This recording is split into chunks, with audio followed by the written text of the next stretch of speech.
No. Good morning. We're back from our morning break here in the House Transportation Committee, and we're going to continue our dialogue with DMV with their presentation. So please continue. We're going to talk about contracted services, basically the infrastructure by which we collect data so that we can do our compliance and we can report revenue. And it's, how do you say, it's a lot. Yeah. We call it integrated DMV services. The center green bubble is our VT trips, and you can see all of the other pieces that feed into it, whether it be VT pics for licensure, where they're taking the picture and gathering the data, and it's feeding into VT trips. Our queuing, which is basically our folks who are coming into the DMV, and we're queuing them up to service them. We give them a ticket and we queue them up so that we service them timely. There's also appointment setting that's been an addition to queuing, where folks can make an appointment and they wait about an hour. They can be in and out in an hour, and usually they're serviced within 15 minutes. If you don't have an appointment, it's typically twice as long that you're going to wait. So appointments are encouraged. Sure. Have our numbers gone down generally since everything's been integrated to online? Yes. Yeah. Yeah, Yeah. online, most folks are going online. I bet more than 50% of folks are just renewing online. Yeah. I just renewed my license, easy peasy. The picture is already in the system.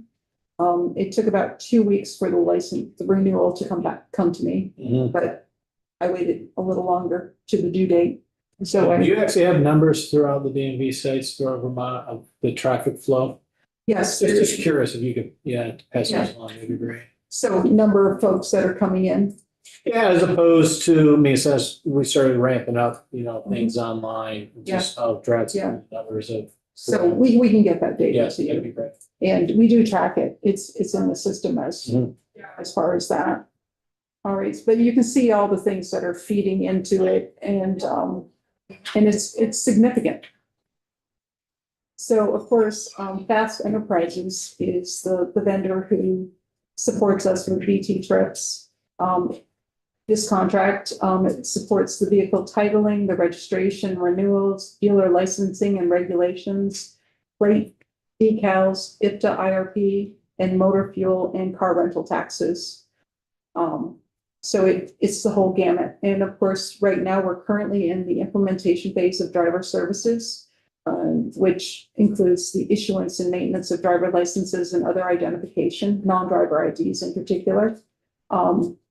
And of course, this system supports fraud detection, enables us to do investigations, hearings, scheduling, and management activities. And of course, there's the financial responsibility. Some drivers have to adhere to the financial responsibilities because they've done infractions that necessitate that. And of course, will support the administration and reporting of driver restrictions, whether it be you need eyeglasses or other restrictions that might apply to you. You can't drive X vehicle. And it will house our conviction and other information relating to our driver improvement. Our go live date is November 11th, 2025. We're looking forward to that turning on, which will be very good for us. In the next year's budget, we proposed, and the budget's on track to support 6.5 million in maintenance and operations cost. The contract supports DMV, but is managed by ADS for us. And that's, of course, our biggest system in collection of revenue. Everything goes through there because our point of sale system is embedded in the system. So that would be an ongoing, we anticipate that every year moving forward now to 6.5. At least 6.5 million. It might be a little bit more in FY27. It might be pushing up to 8. But the implementation of the driver services would necessitate that. Mhm. But then we'll be completely off the mainframe. Yeah. Which was Do we get to recoup that in savings with this computer system? I guess this is a work. It's a work in progress. Yeah. It's a work in progress, Yeah. but it allows us access to data in a more timely fashion. We used to, in the prior system, you would have a blip from when the service actually took place. It could be up to 2 weeks before the information was available and accessible in the system. Now it's at the point of transaction, it's loaded in the system, it's available immediately. So that was the biggest improvement. Game changer. It was a game changer for us. Representative White? So, just to clarify, Fast Enterprises, is that the name of this whole new system? We call it BT Trips. BT Trips, okay. Is the name of the system. Yeah. The Vermont Title Registration, Identification and Permitting System. Fast Enterprises is a vendor who supports the BT contracts, Trips. BT Trips. Okay, so BT, and remind us of what that kind of overall cost was to implement BT Trips, because that's been a multi-year. It's been a multi-year, Yeah. to implement it, it's $50 million. 50. 50. Okay, and then the expectation is there'd be a 6.5 million per or 6.5 so million to 8 million to operate it to operate annually. annually. Pretty significant. And then also remind me of just like roughly how much revenue is coming through this system? It's all the revenues that come into DMV. It would be, the estimate was around 380 million plus that's rolling through this. And the data that's contained in it will help inform us for the S50, which the economist uses, and other data elements, which Brandy was referring to, because IFTA and IRP are embedded in it. Okay. So. And right now, we have a separate contract for queuing and scheduling. With the implementation of driver services, it will be embedded in the system. So this particular contract will cease to be in FY26. So right now, it supports all appointment scheduling for the DMV locations for in-person license testing and in-person encounters services. It also supports queuing, which is when you arrive at DMV, you get a number. You check in at the reception desk and you get your number so that you can be serviced at the appropriate DMV staff who is trained in that activity. Like I spoke, driver services, this will be embedded in the system. And yeah, there'll be a savings, about $150,000 of estimated savings. Will continue to be the charges for the texting that's going on. We're estimating that right now about $12,000 a year, probably $1,000 a month. I've seen the current bills and it's about anywhere from 400 to 600, 4,600. It's less. It's about 6K, but we were allowing that there might be more text. We just don't know. So we estimate it on the high side. So there might be a little bit more savings, but $6,000 is really a drop in the bucket for us. So, and of course, this particular piece right now is being managed by ADS for us, and it will cease to exist once driver services goes live. Any questions? And then this particular contract, 22nd Centuries, it provides call center services for customers to set up appointments who don't have internet access. When COVID protocols necessitated appointment setting for people to come in, DMV was able to leverage an existing contract that the Department of Labor had, which was pretty costly for us. It was running us about $50,000 to $80,000 a month for these services. That particular contract ended and the Department of Labor asked us to go and get our own contract. And we went out to bid and we received 20 plus bids and we ended up with 22nd Century. And of course, it resulted in a vast reduction. When we entered the contract, it was $20,000 a year as opposed to 50 or 80. So we encountered some savings, which was great because it allowed us the savings to put it to other You said uses. 20,000 a year, or did you mean 20,000 a month, a month? Okay, yeah. which That does mean that it is for a phone service, for a call center. for a call center? That seems incredible. That just seems outrageous. Yeah. But anyway, Yeah, yeah. yeah. And I don't know if the implementation will necessitate Yeah. keeping this contract or reduce services within it. We're very happy with the vendor. Their stats are wonderful. They're picking up, they're answering questions, and they're setting appointments for the folks who don't have internet access. And there are some folks who are trying to get an appointment sooner, and they think by calling the call center, it's going to do that, but it doesn't. Representative White? Yeah. I'm just curious how many Vermonters are using that service a month? We can get you stats on that, I think. Yeah. so. Representative Pouch? Is the call center somewhere else? Is Yes, it in India or something? it's in the United It States. is, okay. It is in the United States, and they're, as part of the contract, they're required to have X number of folks available to answer phones, and I believe it's 6 FTE. Hmm. So $20,000 really doesn't cover 6 FTE.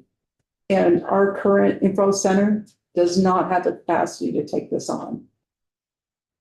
So that's where we're at this point. I don't know if, as our population, of course, us older folks don't always have the internet, and we don't always have a cell phone. I mean, we've always taken calls before. I mean, 10 or 15 years ago, you could call the DMV. So Yes, somebody was there. Was it a call center then, or was it whoever picked up the phone? it was whoever picked up the phone, but this was for appointment scheduling, which came as a result of COVID. Yeah. So that added another service. Yes, okay. Yeah, so hopefully it'll reduce in the future, but currently we've reduced it to a minimal amount of money per month. I mean, the way I look at it, the system is supposed to be efficiencies and saving time. Those savings wouldn't allow us to absorb this now? I mean, At this point, It is- people are still calling it info I know center. they're still calling in, but it seems like we're gonna have freed up available hours now Right. because this computer system is taking on quite a bit. Right, and if we can, Yeah. we'll certainly, Yeah. that conversation is open to do that for folks, Mhm. which, as you know, about 265,000 a year right now for that service. Hmm. It's less than the Department of Labor contract was charging us, so Yeah. that was a win for us. Representative White? And just one more clarification question. This service is solely to set up appointments with DMV, so not to answer questions or, Yeah, we gave them a little cheat sheet in Yeah. case someone did ask a question, but it's a minimal information exchange. because you've probably got other people in DMV who are answering a different line with just general questions. Yeah. And that's something you can absorb, just part of That's part of our DMV doing business, operations. It's really just the appointment scheduling. the that appointment is scheduling. outside of the scope of what you feel like the staff can handle. We wish we could, but Yeah. sometimes things happen. Yeah. Okay, also, we have where we have to do VIN verification, and we have a license agreement, to do so. It is a API that feeds right into, BT Trips. The license agreement started back on March 28th, 1980, which tells you how old this agreement is. Basically, what we do is we send a request for the information on the vehicle's VIN, and we receive a response back that is relating to the vehicle we're asking about. The VIN number is 17 characters, digits in capital letters, and it acts as a unique identifier for that vehicle. The VIN that displays on that particular car, it shows its unique features, its specs, and its manufacturer. Of note, before 1981, VINs varied in length from 11 characters to 17 characters. Now it's the standard 17. Our budget for this agreement next year is $35,000. DMV manages this agreement directly. There will likely be an increase, for about $6,000. That is to make sure we get the data elements on, EVs, which requires a increased level of service from the contract for that database.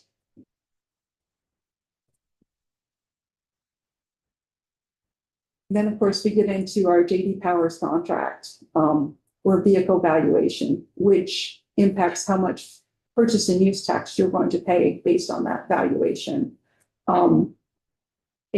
These services are from an API, which feeds in portal that feeds into BT Trips.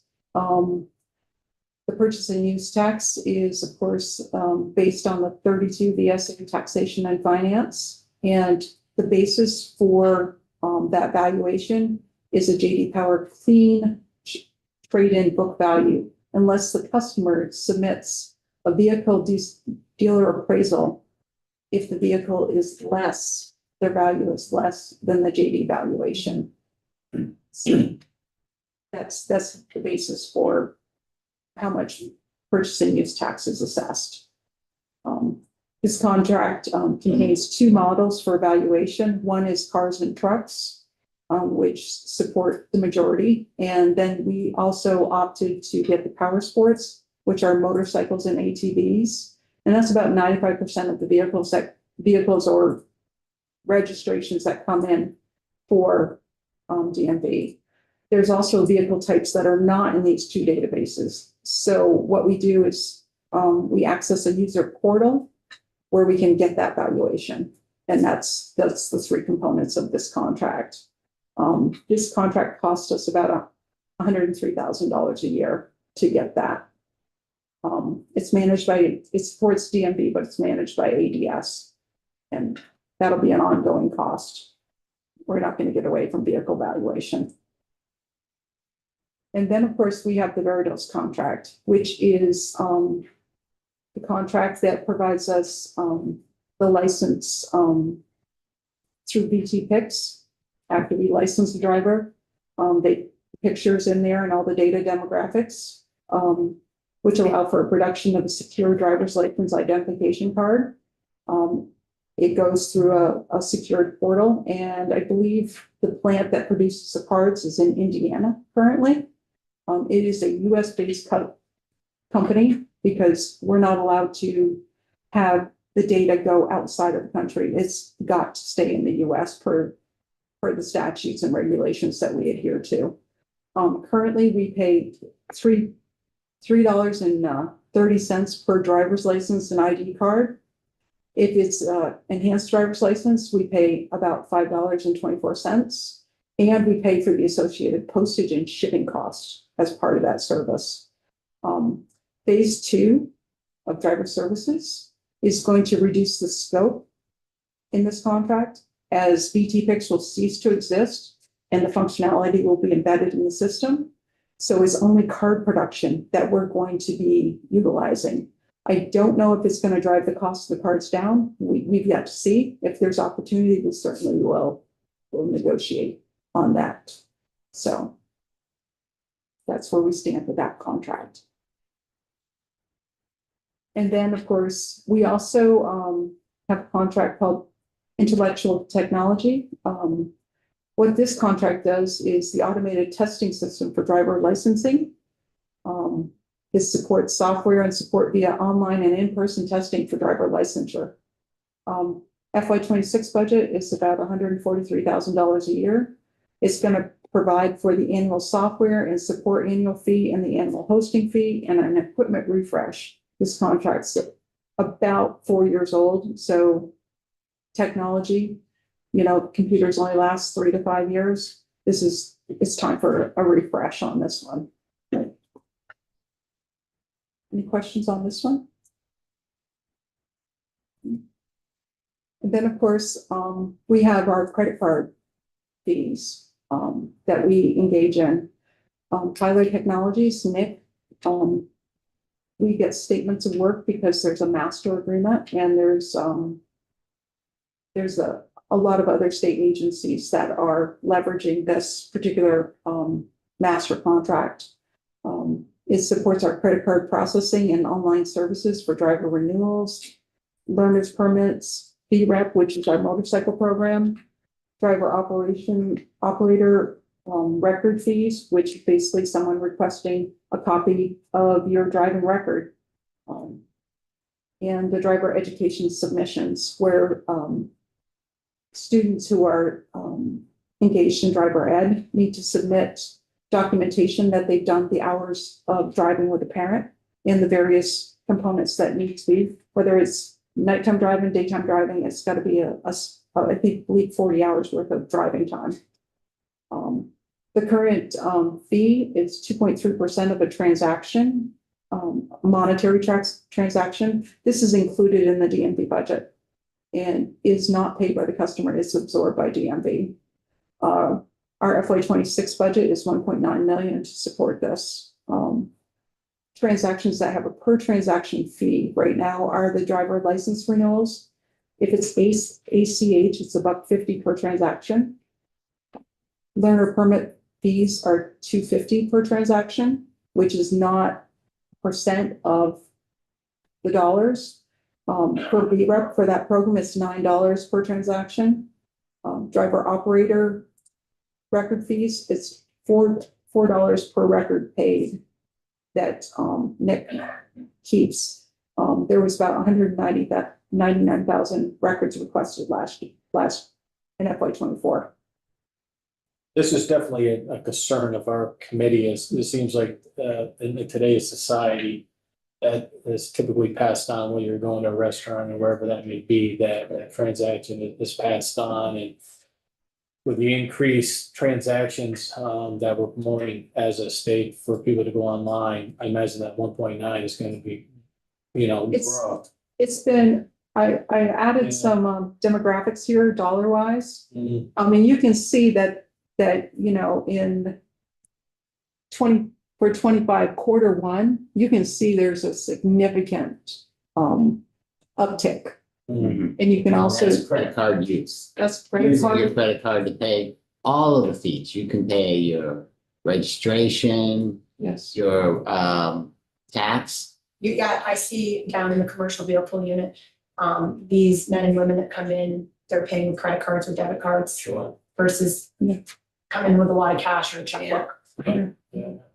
And sorry, Oh, no. and there's some savings there, because if they hand you cash or you hand you a check, then all of a sudden you've got, transactions in the background. Somebody's got to keep track of all of that. Where the credit card is just one and done for the DMV. Yeah, there's the upside of it's costing us everything, but there's the other side where it's security. We don't have to haul it to the bank. Right. And I'll talk about that service as well, because we have to pay for that. So, Yeah, Representative White, and then.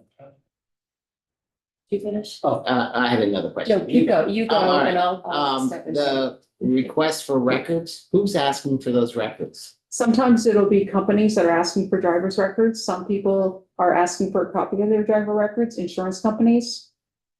They want to know what risks they're taking when they insure you. It's, So if any insurance company can ask for these records, they can. my driver's thing is When you- public information. Kind of, Yeah, they have to request it. We're not just. yeah. And they have to pay for it. Yeah. Yeah, we get, I believe, $14 per record. So the total is $18 per record. The $4 is kept by Tyler Technologies for the service.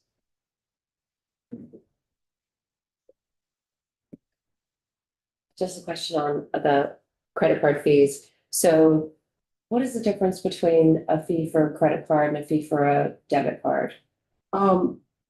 Right now, the debit cards, I believe, at the counter are probably going through at the 2.3% because they default to credit. It's on the online piece where if it's the driver license renewal and you use a debit card and it's identified as a debit card, it's $1.50 per transaction rather than 2.3%. Okay, so significant savings. So it seems like there's some opportunity There's there opportunity. to mitigate. capture the cost to the state and to also maybe message to customers. It'll be passed on to you. Here are different ways to pay less or not pay at all. Right, right. If you bring in a check, there's no fee for that. If you bring in cash, there's no fee for that. But right now, it's a pretty cashless society, honestly. Oh, yeah, sure. So with checks, we do have the potential issue of bad checks. Of, you know, not sufficient funds. And so we're hoping to, well, planning on working with the tax department with an MOU. It's in the very beginning stages of having the tax department be able to with their compliance unit collect on those funds, because we don't have the ability or the function to collect on funds that are insufficient funds. Specific to a bad check. Okay. We send out letters, but if they don't, They don't respond, they don't respond. and the tax department has all the functionality Right. for, you know, lien, you know, all of the opportunity to be able to collect on those funds. That makes sense. There's some nice synergy between the two departments. We're working on it. Can you undo the transaction that they came in for? Or not? We could, I believe that's an operations question. Yeah. I believe they can make it so there's a banner that goes across that says that they bounced a check. Well, I was just saying, if they came for a driver's license and paid in a bounce, could you sort of void that driver's? Well, typically what the process had been is they suspend the driver's license, they send them a letter saying, you know, insufficient funds, make it right. And if they don't respond by a date, then typically their driver's license should be suspended. Yeah, okay. And Should. isn't there also a lag between when you get your driver's license, like when you actually renew it? And then it's coming from Indiana or wherever it's getting printed, so. Opportunity to stop the driver's Well, license from getting Since mailed. since it's already in the pipeline, we still would send out the letter to say, look, you bounced a check. And, you know, make it right. Because some people, you know, things happen. Yeah. And of course, they have an opportunity to make it right. But if they bounce a check several times, that's where we need to have at least a process so that the functionality is in the system to take it on saying, don't take a check from this person. Right. So, and that's what we would need to do, is do more of the compliance piece for that. So it can be a major problem if we want it to be, so. Okay, so talking about transporting the deposits to the bank. This one has a lot of nuances to it. We engaged 2 years ago to get transportation services for 6 of the DMV branches to M&T Bank to the state's depository. We engaged in a contracting process where we wanted to go with an armored car service. However, they didn't want to deal with us. We're not sufficient volume for them, for it to be worth it to them. And the contract wasn't going to be, how do you say, a big moneymaker for them. So I was part of that solicitation.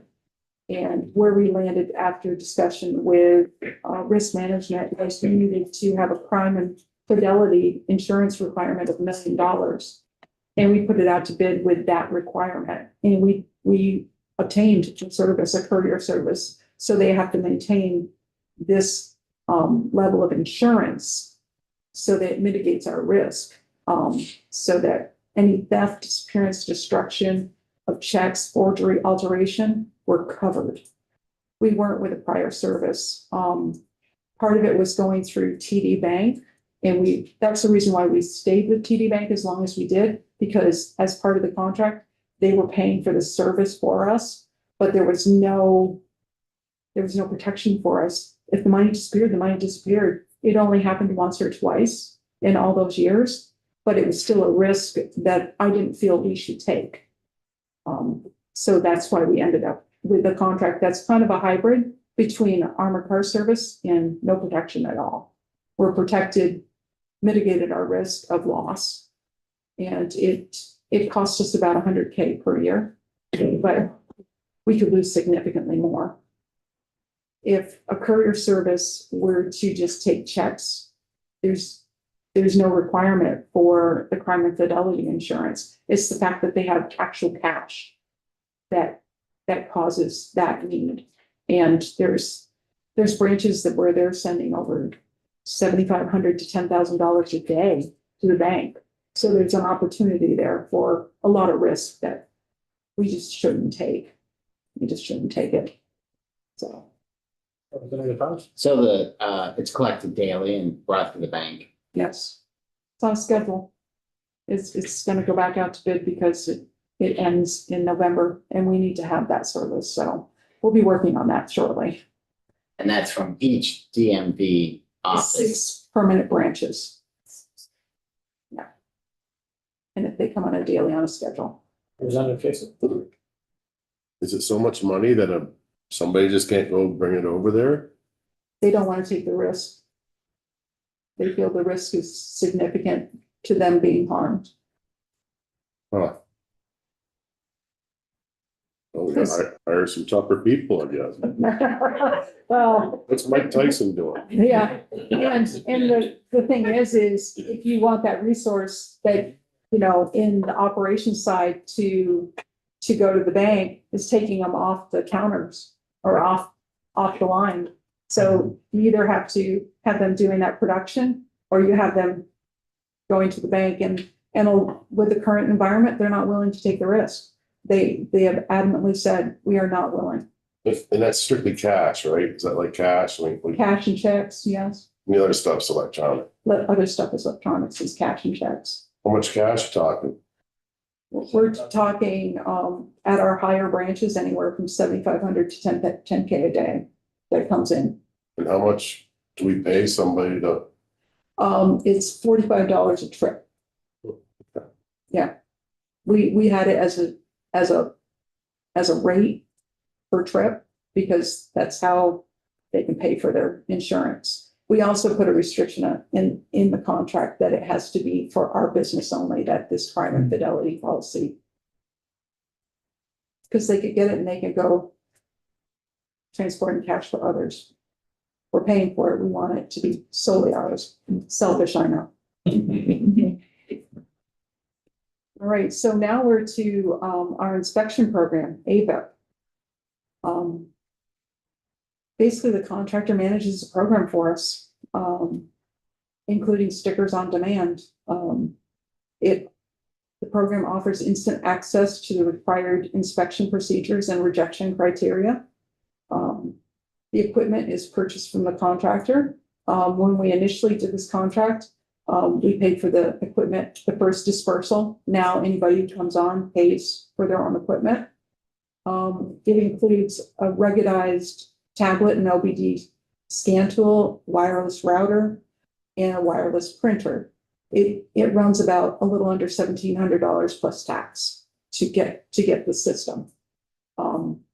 The training by the vendor is provided at no cost to the inspection stations and the inspection mechanics. Our next year's budget's a little under 1.4 million. And this contract is managed by DMV. Representative Burke? Yeah, how long do the tablets last? Typically, I would say 4 to 5 years. And then somebody has to, They'll have to purchase another. probably $2,000. Yeah. And we did ask for a waiver to extend this contract. It's probably going to be in effect till FY29 and FY30. The 1,700. Well, Price. the price is part of the contract, so that's in there for, you I know, mean, would that price go up or would that price? it would likely go up Okay. and the vendor is in control of that. But what we did with this contract, we provided justification as to why we needed to extend it rather than to go out for a bid. There's about 1,200 inspection stations out there. Can you imagine the uproar if we put out a new contract and did an implementation phase and they had to buy the equipment again? Yeah. The revolt that would have happened in that community was far better for our inspection stations to ask for a waiver and extend the contract. And at the current fiscal environment, a lot of people they would have had a problem. So last year we changed some criteria for inspections. So that gets fed to this company and then they, They disperse it out into the functionality in the tablets. It's embedded in Yeah. there so that it happens. so if there's a new question, it just pops up on. It pops up, Yeah. it's part of the Yeah. But contract. they don't, do they actually do training on what they're looking for, or they just provide the info and the system to collect all the Right, information? And education on how to use the system and that thing, they provide that support. There's a call center during certain hours for that. Which, you know, our inspection stations do need that level of Yes. support. The graphic you can see on this slide, the top one is what the system initially put out. It was a pretty big sticker. And now whereas it's a lot smaller. And you can see it has a little different look, but it's essentially the same.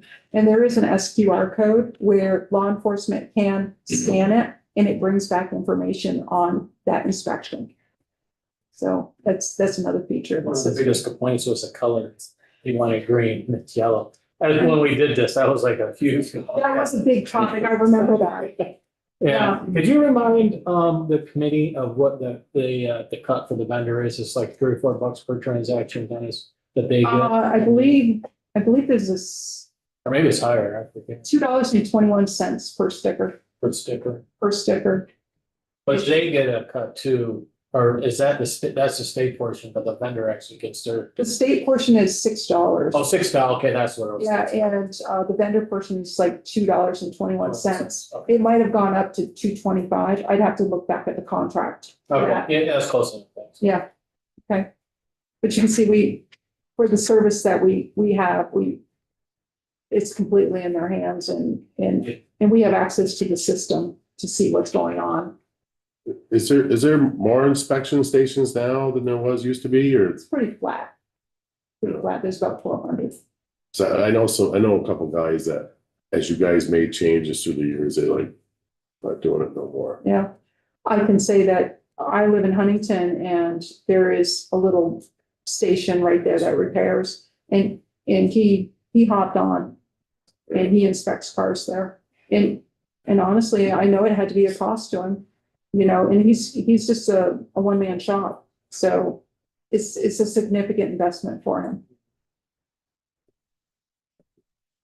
Okay, and another part of supporting that contract is we have an MOU with the Department of Environmental Conservation.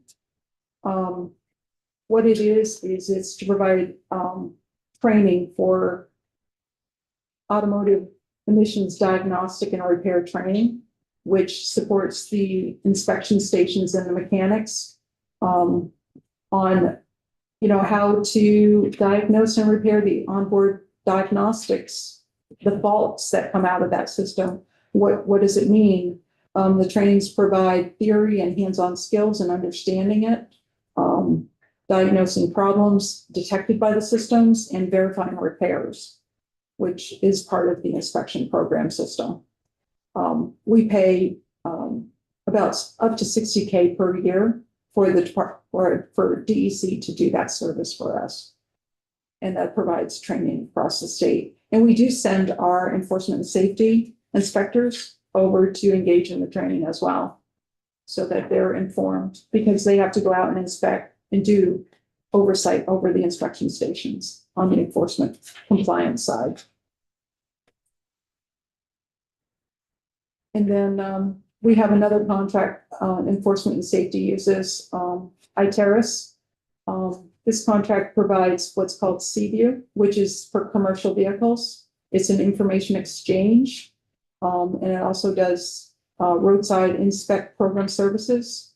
It interfaces with the federal motor carriers, and BT Trips is combined in there.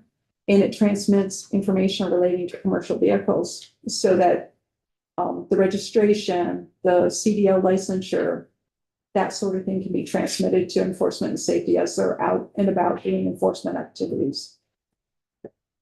The budget for that is a little less than $110,000 a year. Contracts managed by DMV. We get what's called MIXAC funds to help support that. So it's not T-Fund, it's federal funds that help support that contract. Any questions on that one? And then we have other contracts. We utilize services for interpreters and translation. BGS holds those contracts statewide because a lot of other state agencies utilize those. We budget $100,000 for that. The interpreter service is dependent on the customers who might come in who need the service.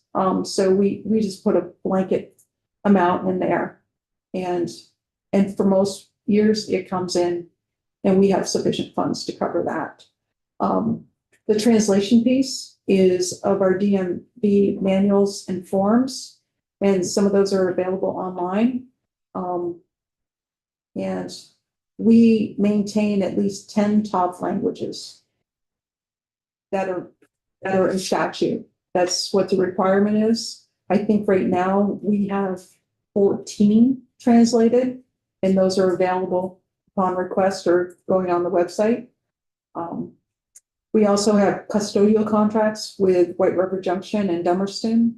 These are for AOT facilities where DMV maintains a presence. They are minimal use. There's probably about 6 days a month that we use White River Junction and Dummerston. And so we don't have the state resources to take care of that. So we have to do contracts for those. And then, of course, this Colchester CDL site, that is an AOT facility. AOT manages that contract and we just pay the bill. So we don't have to do anything other than make sure our scope is in their contract, which is great for us. And then, of course, we also maintain about $75,000 a year for education and training and marketing. Like when we wanted to promote BT Trips out to folks so that they knew what was going on and what to expect. And for any other education and training that DMV folks might need, we maintain a minimal amount for that. And that's the end. So, any questions? Well, first, I guess my apologies for having missed. That was unexpected. I expected the first 15 to 20 minutes to be gone, and the other 20-minute segments were hijacked, and I apologize for missing that piece. I will have to go back and read it and see where we're at. Is that everything for the whole spot? So maybe we can kind of go back and a little bit and talk about, actually you did talk about the credit card fees, other potential actions that we may or may not want to move forward. You also had the section back before about potential Opportunity. legislative and opportunities. Is the credit card fee views as an opportunity, or we're not quite on policy at this point? It was more like information about what we. It's been covered by DMV for several years. And it is an opportunity to put it back on the consumer, but how much of a burden on the consumer will it be? That is the question. You know, it currently costs us about $2 million a year to support it. I mean, I would say when I'm able to do my transaction from home and use my credit card, it's definitely worth 2.5%. Yeah, And to so come into DMV and, you Yeah. know, sit there. Yeah, It's a convenience. Also, it allows us to serve more people in an online status. That is, but, it's becoming the norm, I think, for anything. oh, I take my car up to 802 Honda for service. They tack it on if I use a credit card. If I bring cash or a check, not so much.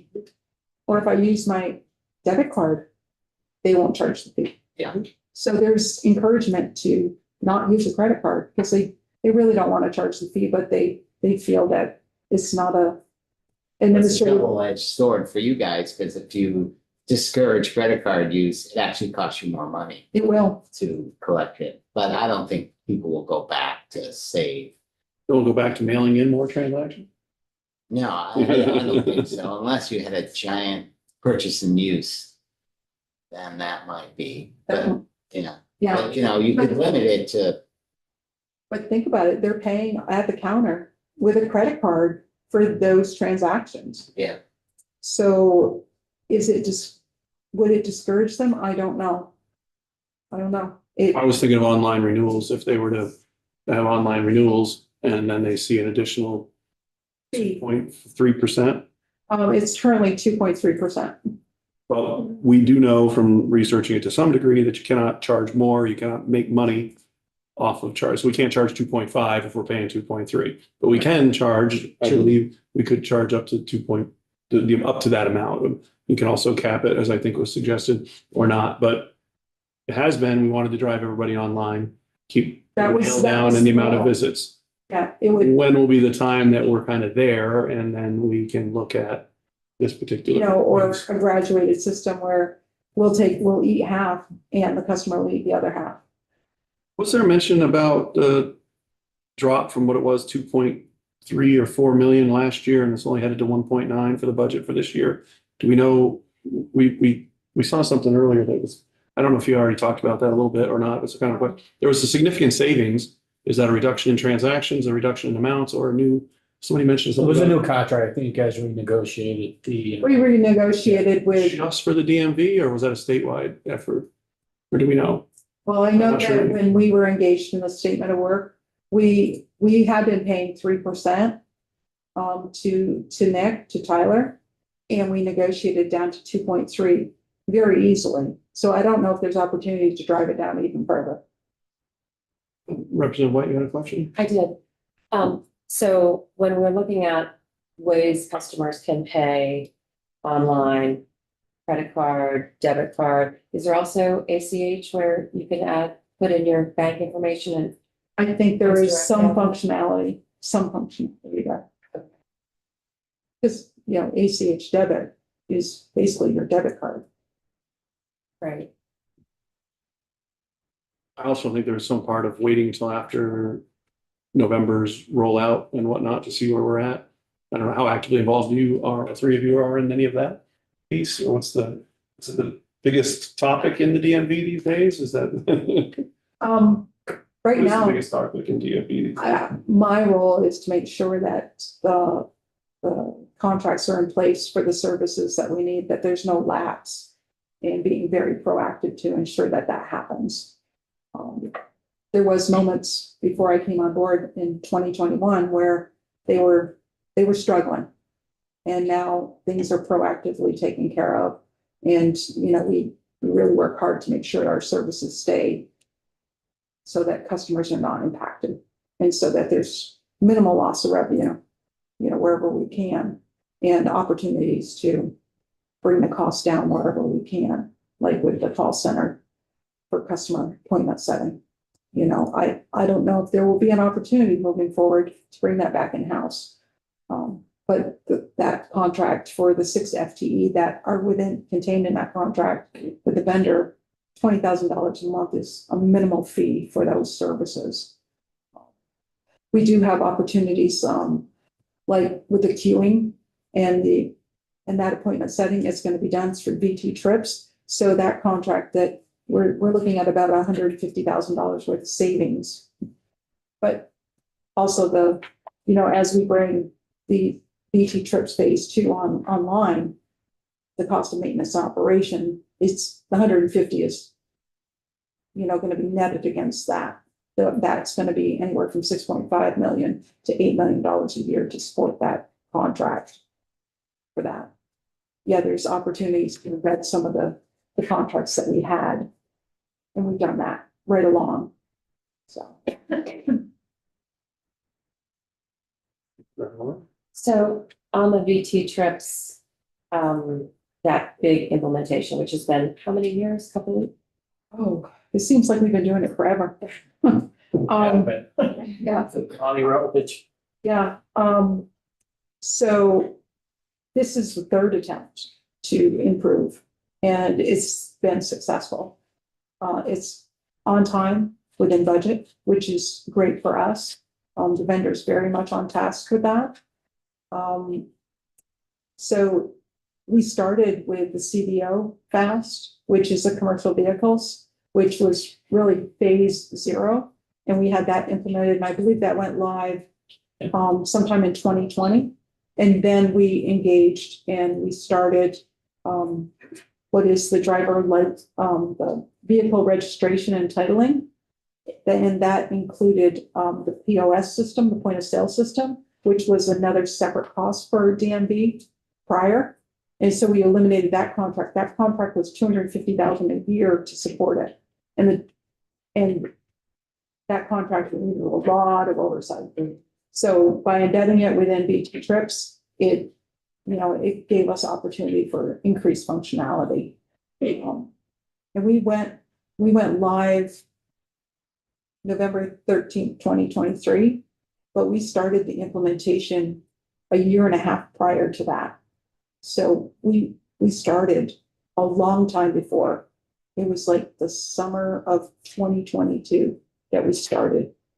And it was an adventure. but you said this is kind of the third attempt, so when you're talking about phase 0, was that the No, first attempt? There were other attempts prior to. With different software vendor- companies that different- just were yeah. abandoned or They never? pulled the plug and went back to the mainframe. Oh, I interesting. believe they received, I'd have to check, but I believe they received all the money back from one of the attempts. It was a complete failure. Is there, so this is obvious, I mean, this has been a big multi-year project for DMV. Sounds like it's going. like, It's going quite well. well. I'm wondering, is there a document, like, I would imagine that when you all started down this path, you had expectations about what this would do, savings, efficiencies, et cetera. Is there, a document that could be shared to just kind of see what were the goals, what were the expected outcomes, and then kind of just to charter? compare to where we are now? Yeah. The charter and what the potential savings were. I don't think it was going to be in people, because I think we're going to need staff that were experienced. But the opportunity to have data available instantaneously and the ability to produce reports was within that reporting features, and to know how much money was coming through the door in a consistent manner. That was part of the goals of that. I can review that and get that back to the committee. I believe there was a charter. I'd have to go back digging through some documents, but I think there was. Okay, thank you. Yeah. Anybody else have any other questions and parts? I guess we'll say then for Diane and Renee and Brandy, thank you very much for Yeah. coming this morning and sharing as Thank much you. information as you did, and for the back and forth and discussion. My apologies for missing portion of it. I will have a YouTube assignment to catch up this evening. And And if you have any questions on the contracts, feel free to reach out. I'm happy to discuss contracts. I actually like them, so. it seems like it's your thing, Anything yeah. that's compliance and audit related, Yeah. if there's an IRP, you have questions. Yeah. well, you certainly represented the department well today, and we appreciate your time. Yeah. So, thank you very much. I guess my question is, anybody wants to reach them for comments for a few minutes, and then we can come back, or we can go to some announcements and committee updates. If you want to take a quick break and then do that, I guess.